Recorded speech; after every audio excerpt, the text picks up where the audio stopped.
Alors, nous voyons déjà vers la quatrième partie de notre cours que la Côte d'Ivoire est aussi le théâtre d'intenses mouvements migratoires. La population ivoirienne connaît des mouvements migratoires et on va les diviser en deux.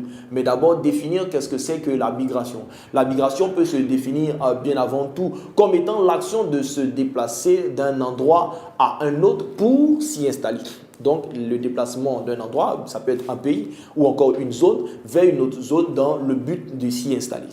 Et alors, les migrations en Côte d'Ivoire sont de deux sortes. On va voir les migrations internes et puis encore, nous allons voir les migrations externes. Donc, les migrations qui viennent de l'extérieur de la Côte d'Ivoire. Au niveau interne, nous avons deux types de migrations. Les migrations vers les endroits ou encore vers les zones rurales.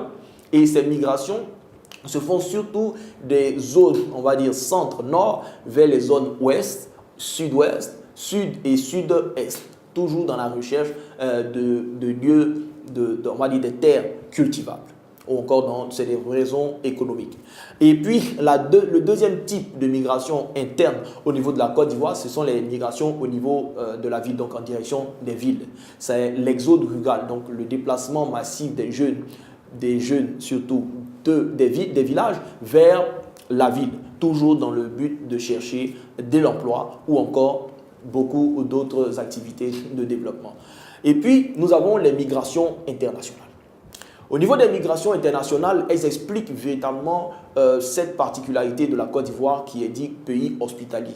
Donc, la Côte d'Ivoire compte aujourd'hui environ 26%, on va dire, d'habitants étrangers, ce qui est un taux véritablement important quand on regarde le taux d'étrangers dans les pays de l'Afrique de l'Ouest et même dans le monde entier, ce qui est véritablement important. Et cela est dû, ce taux d'étrangers en Côte d'Ivoire est majoritairement composé de populations d'Afrique de l'Ouest, donc de cette zone de l'Afrique, et puis il y a aussi des étrangers internationaux qui viennent d'autres continents. Et puis nous pouvons conclure tout simplement cette leçon en disant que la population ivoirienne s'accroît très rapidement.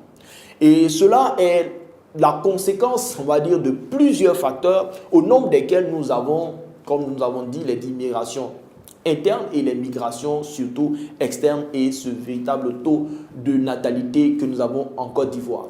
Et puis nous pouvons dire enfin que cette croissance rapide de la population ivoirienne n'est pas sans conséquence. Ce qui va nous permettre toujours tout de suite ou encore dans la vidéo prochaine d'entamer la nouvelle leçon.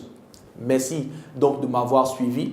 J'espère que cette leçon t'a donné beaucoup plus de connaissances sur la population ivoirienne et donner les différentes raisons d'évolution rapide de la population de Côte d'Ivoire. Merci et à très bientôt.